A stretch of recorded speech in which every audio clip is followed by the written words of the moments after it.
पहलवानपुर गांव में एक राजा राज किया करता था। उसकी एक छोटी सी बेटी थी जो बहुत ही प्यारी और मासूम थी। वह रात होते ही बालकनी में खड़े होकर चांद को देखती रहती।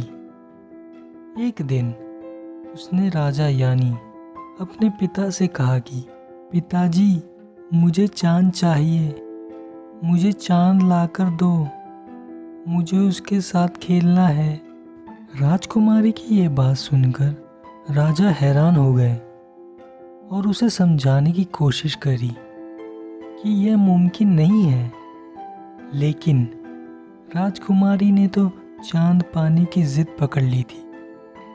चांद ना मिलने की स्थिति में वे ना कुछ खाती ना कुछ पीती, बस पूरी रात खड़े होकर चांद को देखती रहती।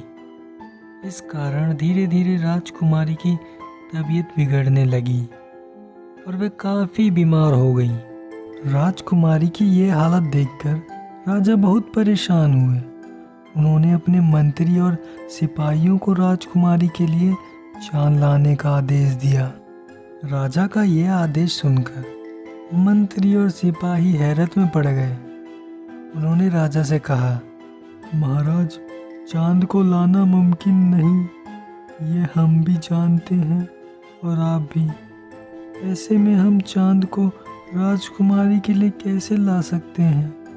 मंत्री और सिपाही की ये बात सुनकर राजा अपने राज्य में ऐलान करवा देते हैं, राजकुमारी के लिए जो भी चांद लाकर देगा उसे खूब सारा धन इनाम में दिया जाएगा। जब राजा के इस ऐलान के बारे में एक व्यक्ति को पता चला तो उसे राजा का दुख देखा ना गया। वह फौरन राजा से मिलने पहुंच गया। व्यापारी ने राजा से कहा, महाराज, मैं राजकुमारी को चांद लाकर दे सकता हूँ, लेकिन उससे पहले मुझे जानना होगा कि राजकुमारी को कितना बड़ा चांद चाहिए। यह कहकर व्यापारी राजकुमारी से मिलने की इच्छा जाहिर करता है। राजा भी व्यापारी की बात मान लेते हैं, उसे राजकुमारी के पास ले जाते हैं और राजकुमारी के पास पहुंचकर व्यापारी राजकुमारी से पूछता है कि चांद कितना बड़ा है। व्यापारी के सवाल का जवाब देते हुए राजकुमारी कहती है, चांद मेरे अंगूठे के आकार का है, क्योंकि जब भी मैं चांद के सामने अपना अंगूठा रखती हूँ वह मुझे दिखाई नहीं देता।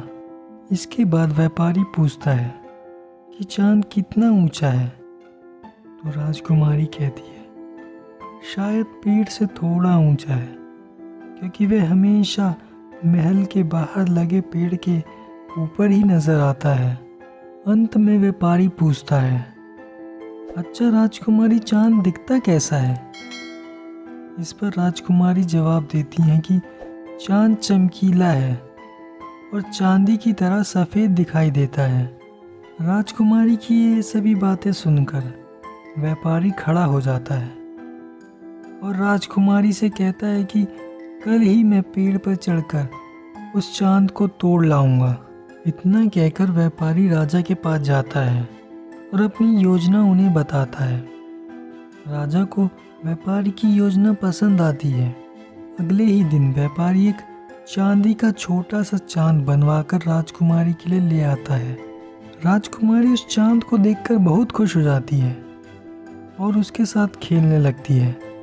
राजकुमारी को खुश देखकर राजा भी बहुत प्रसन्न होते हैं, मगर अब उसे इस बात की चिंता होती है कि रात को जब राजकुमारी आसमान में चांद को देखेगी तो उसे समझ में आ जाएगा कि ये वह चांद नहीं है। इस बात को राजा व्यापारी के सामने रखता है। राजा की बात सुनकर व्यापारी कहता है कि मैं आपकी परेशानी को अभी ही हल कर देता हूँ।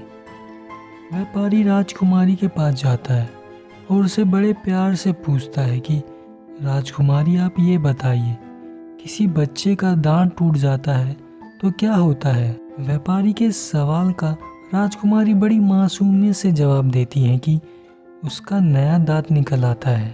तब व्यापारी पूछता है, अच्छा ये बताइए कि क्या आपको पता है कि जब कोई चांद तोड़ लाता है तो क्या होता है?